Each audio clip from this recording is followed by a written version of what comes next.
Hello students, any education classes की इस video में आपका स्वागत है। आज के इस वीडियो में हम विज्ञान विषय की 8th ग्रेड अभ्यास पुस्तिका जो कि कक्षा 6वीं के लिए मध्य प्रदेश राज्य शिक्षा केंद्र भोपाल के द्वारा प्रदान की गई है। यह वर्ष 2024-25 के लिए प्रदान की गई है। इसका हम अध्याय 3 पदार्थों का पृथक्करण, इसमें जो भी प्रश्न दिए गए हैं हम देखेंगे कि उनके उत्तर हम किस प्रकार से लिख सकते हैं। वीडियो स्टार्ट करने से पहले आप चैनल को सब्सक्राइब अवश्य कर लें ताकि आने वाले वीडियो का नोटिफिकेशन आपको मिल सके। तो चलिए, प्रश्न देखने से पहले हमें कुछ यहाँ पर एक्टिविटी दी गई है, आप इसको पढ़ करके लिख सकते हैं। जैसे यहाँ पर दिया गया है कि यदि आप चाय बनने के बाद उसे छलनी द्वारा अलग ना करें तो क्या होगा। तो यहाँ पर आपको अपने विचार लिखने हैं। ठीक है, तो आप अपने विचार यहाँ पर लिख सकते हैं। इसी प्रकार यदि अनाज से कंकड़ पत्थर अलग ना किए जाएं तो क्या होगा। यहाँ पर भी आपको अपने विचार देने हैं कि यदि कंकड़ पत्थर अलग ना करेंगे तो क्या होगा। तो यहाँ पर आप पढ़ करके लिख सकते हैं। चलिए, अब हम देखते हैं बहुविकल्पीय प्रश्न, जिसमें पहला प्रश्न है कि सूखे पौधों की डंडियों से अन्य कणों अथवा अनाज को पृथक करने के प्रक्रम को क्या कहते हैं। तो सूखे पौधों से की डंडियों को अन्य कणों से अलग करने की जो विधि है वो कहलाती है थ्रेसिंग। तो इस प्रकार से हमारा ऑप्शन नंबर बी सही हो जाएगा, थ्रेसिंग। चलिए, प्रश्न क्रमांक 2, इसमें देखिए, गेहूं, चावल या दाल में से कुछ बड़े मिट्टी के कणों या पत्थरों को पृथक करने में किस विधि का उपयोग करेंगे। तो इसको देखिए, हम करेंगे हस्त चयन विधि का उपयोग, अर्थात इनको हम हाथ से चुन करके अलग कर सकते हैं। तो हमारा विकल्प नंबर डी सही हो जाएगा, हस्त चयन। अगला प्रश्न है कि मंथन जिसे कि अपकेंद्रण भी कहा जाता है, विधि द्वारा क्या पृथक किया जाता है। तो हमारे पास ये 4 विकल्प दिए गए हैं, लेकिन अपकेंद्रण विधि द्वारा किया जाता है दूध या दही से मक्खन निकाला जाता है। मंथन या फिर अपकेंद्रण विधि, इसी को मंथन विधि कहा जाता है और इसी को अपकेंद्रण विधि भी कहा जाता है। तो दूध या दही से मक्खन निकालना कौन सी विधि, अपकेंद्रण विधि। तो हमारा ऑप्शन नंबर बी सही हो जाएगा इसका। अगला प्रश्न है कि यदि आपको पानी और नारियल तेल के मिश्रण में से दोनों को पृथक करना हो तो आप किस विधि का उपयोग करेंगे। तो इसके लिए हम करेंगे निस्तारण विधि, क्योंकि नारियल और तेल आपस में मिलेंगे नहीं और पानी नीचे चला जाएगा और तेल उसके ऊपर तैरने लगेगा। तो हम इसमें कौन सी विधि का उपयोग कर लेंगे, निस्तारण विधि का। चलिए, अगला प्रश्न है कि समुद्री जल से नमक किस विधि के द्वारा बनता है। तो समुद्री जल के द्वारा नमक बनता है वाष्पन विधि के द्वारा। कौन सी विधि के द्वारा, वाष्पन विधि के द्वारा। अगला प्रश्न है कि दिए गए शब्दों में से चुनकर रिक्त स्थानों की पूर्ति कीजिए। तो यहाँ पर हमें रिक्त स्थानों की पूर्ति करना है, जिसमें पहला रिक्त स्थान है कि जल को उसके खाली स्थान में परिवर्तन करने की प्रक्रिया वाष्पन कहलाती है। तो जल को उसके वाष्प में परिवर्तन की, जब जल को वाष्प में बदला जाता है तो वह प्रक्रिया क्या कहलाती है, वाष्पन। पंकिल जल कहलाता है गंदा जल। तो पंकिल जल को थोड़ी देर के लिए छोड़ दिया जाए तो भारी अशुद्धियां खालिस्तान में बैठ जाएंगी। तो यदि गंदा मिट्टी वाला पानी, कीचड़ वाला पंकिल जल को यदि हम कुछ देर के लिए छोड़ दें तो उसमें जो जितनी भी अशुद्धियां हैं वो कहाँ, तली में बैठ जाएंगी। अगला प्रश्न है कि वाष्पन विधि द्वारा समुद्री जल से खालिस्तान बनाया जाता है। तो वाष्पन द्वारा समुद्री जल से बनाया जाता है नमक। संघनन की प्रक्रिया में जल वाष्प खालिस्तान होकर जल में बदल जाती है। तो संघनन की प्रक्रिया के द्वारा जल वाष्प ठंडी होकर जल में बदल जाती है।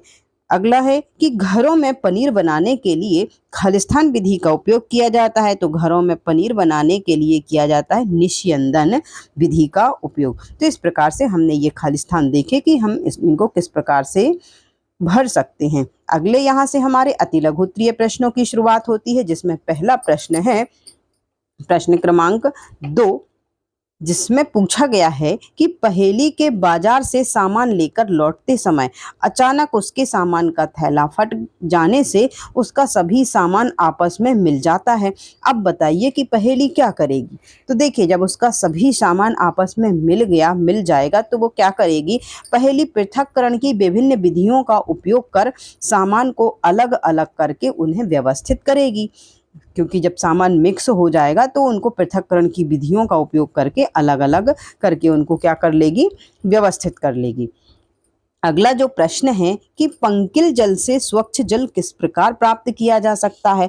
तो देखिए, पंकिल जल है जो, उसको कुछ देर हम रखा रहने देंगे और इससे क्या होगा, अशुद्धियां हैं जो वो नीचे बैठ जाएंगी और फिर पानी को निस्तारण विधि के द्वारा हम अलग कर लेंगे। और इस प्रकार अवसादन और निस्तारण एवं निस्यंदन तीनों विधियों का उपयोग करके हम क्या करेंगे, पंकिल जल से स्वच्छ जल प्राप्त कर लेंगे। तो इसमें हम तीनों विधियां उपयोग करेंगे। कौन कौन सी, अवसादन का उपयोग भी करेंगे क्योंकि पानी में उसकी अशुद्धियां नीचे जमेंगी। फिर पानी को क्या करेंगे, पानी को दूसरे बर्तन में डालेंगे तो वो निस्तारण विधि हो जाएगी और जब छानेंगे तो वो निस्यंदन विधि हो जाएगी। तो इस प्रकार से हम पृथक्करण की इन तीनों विधियों का उपयोग करके पंकिल जल से शुद्ध जल प्राप्त कर सकेंगे। अगला प्रश्न है कि अपने दैनिक जीवन में चालन विधि का प्रयोग आप कहाँ देखते हैं, 2 उदाहरण दीजिए। तो देखिए, आटा से चोकर छानने में और रेत को छानने में, ये उदाहरण हम अपने दैनिक जीवन में देखते हैं। तो इस प्रकार से हम इनको लिख देंगे। आप अन्य उदाहरण भी यहाँ पर लिख सकते हैं। अगला प्रश्न है कि शक्कर को कमरे के ताप पर पानी में घोला गया, लेकिन यदि पहेली को और अधिक शक्कर पानी में घोलना होगा तो पहेली क्या करेगी। देखिए, पहेली शक्कर के इस विलयन को क्या करेगी, गर्म, विलयन को क्या करेगी, गर्म, क्योंकि इससे शक्कर घुल जाएगी। क्योंकि गर्म करने पर विलयन की घोलने की जो क्षमता है वो क्या होती है, बढ़ जाती है। तो इस प्रकार यदि कमरे के ताप पर और जब शक्कर या नमक हम जो भी घोल रहे हैं वो नहीं घुलता है तो हम विलयन को क्या कर सकते हैं, गर्म कर सकते हैं और इसमें और विलेय पदार्थ मिलाने पर वो क्या होता है, घुल जाता है, क्योंकि इसकी घोलने की क्षमता बढ़ जाती है। अगला प्रश्न है कि मक्खन को कौन सी विधि द्वारा निकाला जाता है, चित्र द्वारा समझाइए। तो देखिए, अभी हमने देखा था पहले, इससे पहले भी हमने देखा कि मक्खन को किस विधि द्वारा निकाला जाता है। तो दही या दूध से मक्खन को निकालने के लिए अपकेंद्रण विधि का उपयोग किया जाता है। इसे आप मंथन विधि भी लिख सकते हैं। कौन सी विधि लिख सकते हैं, मंथन विधि। तो दही से मक्खन अपकेंद्रण विधि द्वारा निकाला जाता है। तो इस प्रकार से इस प्रश्न का आप उत्तर लिख सकते हैं और यहाँ पर आपकी पाठ्य पुस्तिका में चित्र दिया गया है, वो आप यहाँ पर बना सकते हैं। ये वाला चित्र आप यहाँ पर बना सकते हैं। ये चित्र है, इसको आप अपनी पाठ्य पुस्तिका में चित्र क्रमांक 3.2 जो दिया है इसको आप बना सकते हैं। अगला प्रश्न है कि समुद्री जल से नमक किस प्रकार प्राप्त किया जाता है। तो समुद्री जल से नमक वाष्पन विधि द्वारा प्राप्त किया जाता है। कौन सी विधि द्वारा, वाष्पन विधि द्वारा। इसमें होता क्या है कि समुद्र के जल को बड़े बड़े उथले गड्ढों में भरकर छोड़ दिया जाता है। सूर्य प्रकाश के कारण ये गर्म होकर जल क्या होता है, धीरे धीरे वाष्पित हो जाता है तथा ठोस लवण नीचे बच जाते हैं। इसके बाद इन लवणों का शोधन करके साधारण नमक प्राप्त किया जाता है। तो ये कौन सी विधि है, वाष्पन विधि। तो समुद्री जल से नमक कौन सी विधि के द्वारा प्राप्त किया जाता है, वाष्पन विधि के द्वारा। ये विधि आपको याद रखनी है कि वाष्पन विधि के द्वारा समुद्री जल से नमक प्राप्त किया जाता है। तो इस प्रकार से आप इस प्रश्न का उत्तर लिख सकते हैं। अगला प्रश्न है कि धातु की प्लेट एवं केतली की सहायता से वाष्पन या संघनन की प्रक्रिया को चित्र सहित समझाइए। इसमें देखिए, जब वाष्प बर्फ से ठंडी की गई प्लेट के संपर्क में आती है तो वह संघनित हो जाती है और संघनित होकर किस में बदल जाती है, जल में बदल जाती है। तो यहाँ पर आप अपनी पाठ्य पुस्तक से देख करके चित्र क्रमांक 3.13 वाष्पन तथा संघनन ये बना सकते हैं। ये वाला चित्र है जो आप अपनी पाठ्य पुस्तक से बना सकते हैं देख करके। इसके बाद अगला जो प्रश्न है वह है कि क्या कारण है कि समुद्री जल की अपेक्षा नदियों का जल ज़्यादा साफ दिखाई देता है? तो देखिए, समुद्री जल में अत्यधिक मात्रा में लवण मिश्रित होते हैं, जबकि नदियों के जल में लवण मिश्रित नहीं होते हैं। यही कारण है कि नदियों का जल ज़्यादा साफ दिखाई देता है। समुद्री जल में क्या होता है? लवण मिश्रित होते हैं, बहुत ज़्यादा मात्रा में मिश्रित होते हैं, और नदियों के जल में लवण मिश्रित नहीं होते हैं, इसलिए नदियों का जल क्या होता है? साफ दिखाई देता है। तो इस प्रकार से आप इस प्रश्न का उत्तर लिख सकते हैं। अगला जो प्रश्न है वह है अवसादन, निस्तारण और निस्यंदन विधियों को समझाइए। तो इस प्रश्न में हमें ये तीनों विधियां हैं जो समझानी हैं। तो देखिए, इसमें होता क्या है कि मिश्रण में जल मिलाने पर भारी अवयवों को नीचे तली में बैठ जाना। जब हम किसी भी मिश्रण में क्या मिलाते हैं? जल मिलाते हैं, तो उसमें क्या होता है? कुछ कण नीचे बैठ जाते हैं, चाहे अशुद्धियाँ हों, चाहे बड़े कण हों, और इन कणों का नीचे बैठना ही कहलाता है अवसादन। क्या कहलाता है? अवसादन। और इस अवसादन मिश्रण को, जैसे अशुद्धियाँ नीचे बैठ जाएंगी और इसमें क्या होगा कि जो जल होगा वो ऊपर रहा आएगा, तो इसको बिना हिलाए हम इसको दूसरे बर्तन में पलटेंगे, उड़ेलेंगे। तो ये जो क्रिया है ये कहलाएगी निस्तारण। क्या कहलाएगी? निस्तारण। तो इस प्रकार से अवसादन हो गया, निस्तारण, ये दो विधियां हो गई। कणों का नीचे बैठना कहलाता है अवसादन, और इस पानी को या जो भी तरल है उसको बिना हिलाए दूसरे बर्तन में उड़ेलना, पलटना, वो कहलाता है निस्तारण। और इस जो हमें तरल या द्रव प्राप्त हुआ है उस मिश्रण को या उसको छन्नी से छानना कहलाता है निस्यंदन। क्या कहलाता है? निस्यंदन। तो इस प्रकार से ये तीनों विधियां हमने देख ली, अवसादन, निस्तारण और निस्यंदन। छन्नी द्वारा छानना आप यहाँ लिख सकते हैं निस्यंदन कहलाता है। ये आप इसमें ऐड कर लीजिएगा, निस्यंदन कहलाता है। ठीक है, तो इस प्रकार से इस प्रश्न का उत्तर हम दे सकते हैं। चलिए अब हम देखते हैं अगला प्रश्न, जिसमें कि पूछा गया है कि यदि एक बोतल में चॉक पाउडर या नमक है तो हम बिना चखे कैसे पता करेंगे कि वह नमक है या चॉक का पाउडर? तो इसके लिए हम क्या कर सकते हैं कि हम बिना चखे ही इनकी थोड़ी थोड़ी मात्रा लेकर, कुछ मात्रा लेकर इसमें क्या करेंगे? पानी में घोलेंगे। यदि वह पानी में घुल जाएगा तो हम समझ जाएंगे कि इसमें नमक है, और यदि नहीं घुलेगा तो हम ये भी समझ जाएंगे कि नहीं घुल रहा है, तो ये क्या है? चॉक का पाउडर है। तो इस प्रकार से हम इनकी नमक और चॉक पाउडर की पहचान कर सकते हैं। तो इस प्रकार से आप इस प्रश्न का उत्तर लिख सकते हैं। प्रश्न क्रमांक 12 में पूछा गया है कि संतृप्त विलयन से आप क्या समझते हैं? उदाहरण द्वारा समझाइए। तो देखिए, ऐसा विलयन जिसमें विलेय और मात्रा को ना घोला जा सके, विलेय की और मात्रा को ना घोला जा सके, उसे कहा जाता है संतृप्त विलयन। अर्थात जैसे हमने एक बर्तन में पानी लिया, अर्थात कोई भी विलायक लिया, और इसमें कोई विलायक पदार्थ घोलेंगे। जैसे मान लीजिए हम इसमें नमक घोल रहे हैं, तो हम थोड़ा थोड़ा एक एक चम्मच करके इसमें नमक घोलते जाएंगे। लेकिन एक अवस्था हमें ऐसी मिल जाएगी जिसमें कि नमक इस पानी में घुलना क्या हो जाएगा? बंद हो जाएगा। तो जब इसमें और विलेय पदार्थ नहीं घुलेगा, अर्थात हमने यहाँ नमक लिया है, तो जब इसमें नमक घुलना बंद कर दे तो उस विलयन को हम कह सकते हैं कि यह विलयन कौन सा विलयन है? संतृप्त विलयन है। ठीक है, देखिए इसमें हमने उदाहरण भी नमक का लिया है कि पानी में नमक को थोड़ा थोड़ा करके तब तक घोलना जब तक कि नमक पानी में घुलना बंद ना कर दे। इस प्रकार से जो विलयन प्राप्त होगा वह संतृप्त विलयन कहलाएगा। अगला प्रश्न है कि फिल्टर पेपर से अशुद्धि दूर करने की प्रक्रिया को चित्र सहित समझाइए।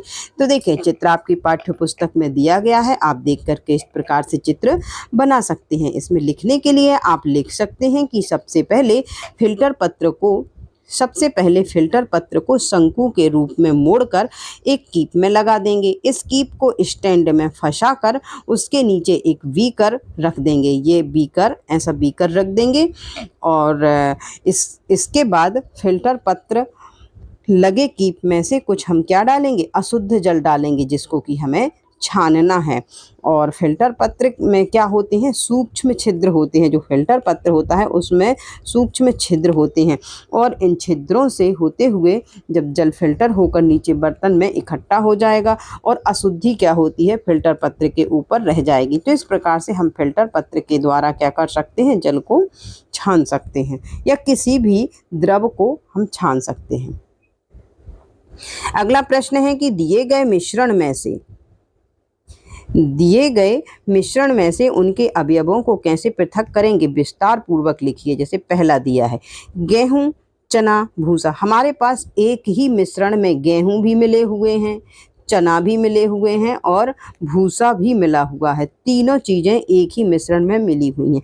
तो हम इनको कैसे पृथक करेंगे, तो देखिए सबसे पहले थ्रेशिंग द्वारा भूसे को अलग कर लेंगे। इन तीनों मिश्रण में से हमने किसको अलग कर दिया, भूसे को अलग कर दिया। तो अब क्या बचा, गेहूं और चना। अब इसके बाद क्या करेंगे, इसके बाद गेहूं और चने को चालन विधि द्वारा छानकर अलग कर लेंगे। क्यों, क्योंकि गेहूं और चने का आकार कैसा होता है, अलग अलग होता है। तो इस प्रकार हम छन्नी लेंगे और इस प्रकार की छन्नी लेंगे कि गेहूं नीचे निकल जाए और चने ऊपर रह जाएं, क्योंकि इनके आकार में अंतर होता है। तो इस प्रकार हम इन दो विधियों का उपयोग करके गेहूं, चना और भूसा को क्या कर सकते हैं, अलग कर सकते हैं। अगला है मिश्रण की लोहे की चावल, चने और लोहे का चूर्ण। इसमें भी तीन प्रकार के अवयव हैं, जिसमें चावल हैं, चने हैं और लोहे का चूर्ण है। तो इनको हम कैसे अलग करेंगे, तो सबसे पहले हम चुंबकीय पृथक्करण के द्वारा एक बड़ा चुंबक लेंगे और मिश्रण पर चलाएंगे। तो जो लोहे का चूर्ण होगा वह किसमें, चुंबक में चिपक जाएगा। तो इस प्रकार से हम लोहे के चूर्ण को अलग कर देंगे। इसके बाद क्या बचा, चावल और चने। तो इसको भी हम चालन विधि के द्वारा छानकर अलग अलग प्राप्त कर लेंगे। इस प्रकार से हमें तीनों चीज़ें अलग अलग मिल जाएंगी। चावल अलग प्राप्त हो जाएंगे, चने अलग प्राप्त हो जाएंगे और लोहे का चूर्ण भी हमें अलग से मिल जाएगा। अगला है रेत, मक्का, चना और भूसी। तो देखिए इसमें चार चीज़ें आपस में मिली हुई हैं, रेत, मक्का, चना और भूसी। तो इसको अलग करने के लिए हम क्या करेंगे, सबसे पहले थ्रेशिंग या निष्पादन विधि का उपयोग करेंगे और भूसी को अलग कर देंगे। अब इसमें हमारे पास रेत, मक्का और चना बचेगा।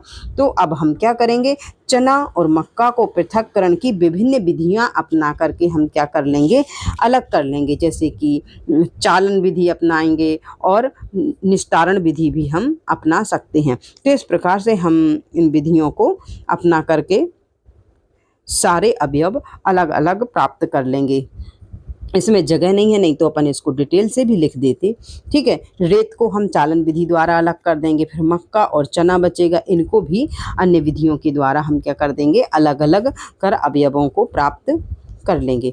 अगला जो प्रश्न, हाँ प्रश्न हमने सारे देख लिए हैं। अब यहाँ पर हमारा प्रोजेक्ट कार्य 1 ये है कि इसको आप किस प्रकार से करेंगे। तो इसमें आपको क्या करना है कि आपने अपने परिवेश में विभिन्न पदार्थों के पृथक्करण की विधियां देखी होंगी और इन विधियों को सारणी बनाकर निम्नानुसार लिखिए। देखिए यहाँ पर आपको लिखना है पृथक्करण की विधियां जो कि आप अपने आसपास देखते हैं, और यहाँ पर लिखना है पृथक किए जाने वाले पदार्थ। तो जैसे चालन विधि का उपयोग हम रोज ही देखते हैं, आटा से चोकर अलग करने में। हस्त चयन विधि, चावल से कंकड़ पत्थर निकालने में। निस्तारण, जब हम चावल धोते हैं तो निस्तारण विधि का उपयोग करते हैं, पानी को अलग करते हैं। तो इस प्रकार से ये उदाहरण दे सकते हैं। मंथन, दही से मक्खन निकालने में। निस्यंदन, चाय से चाय पत्ती को अलग करने में। निष्पादन, गेहूं से भूसी अलग करने में।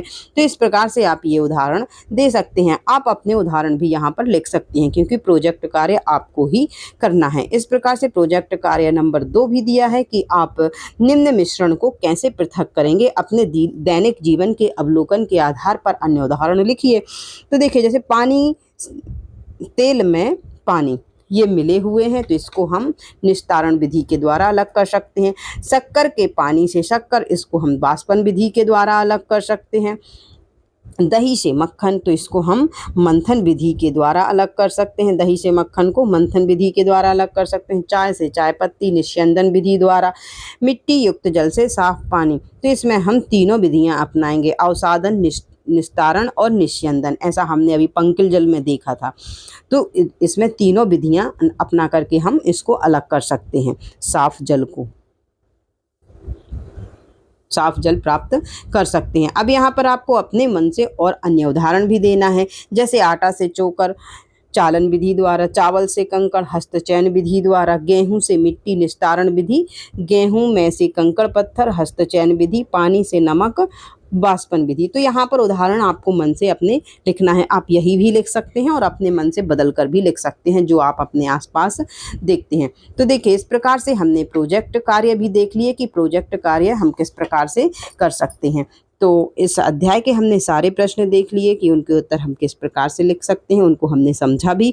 तो यदि आपको वीडियो पसंद आया हो तो आप वीडियो को लाइक अवश्य करें, चैनल को सब्सक्राइब अवश्य कर लें ताकि आने वाली वीडियो का नोटिफिकेशन आपको मिल सके। तो अब हम मिलते हैं अपने अगले वीडियो में। खुश रहिए, मस्त रहिए, पढ़ाई को जारी रखिए। जय हिंद, जय भारत।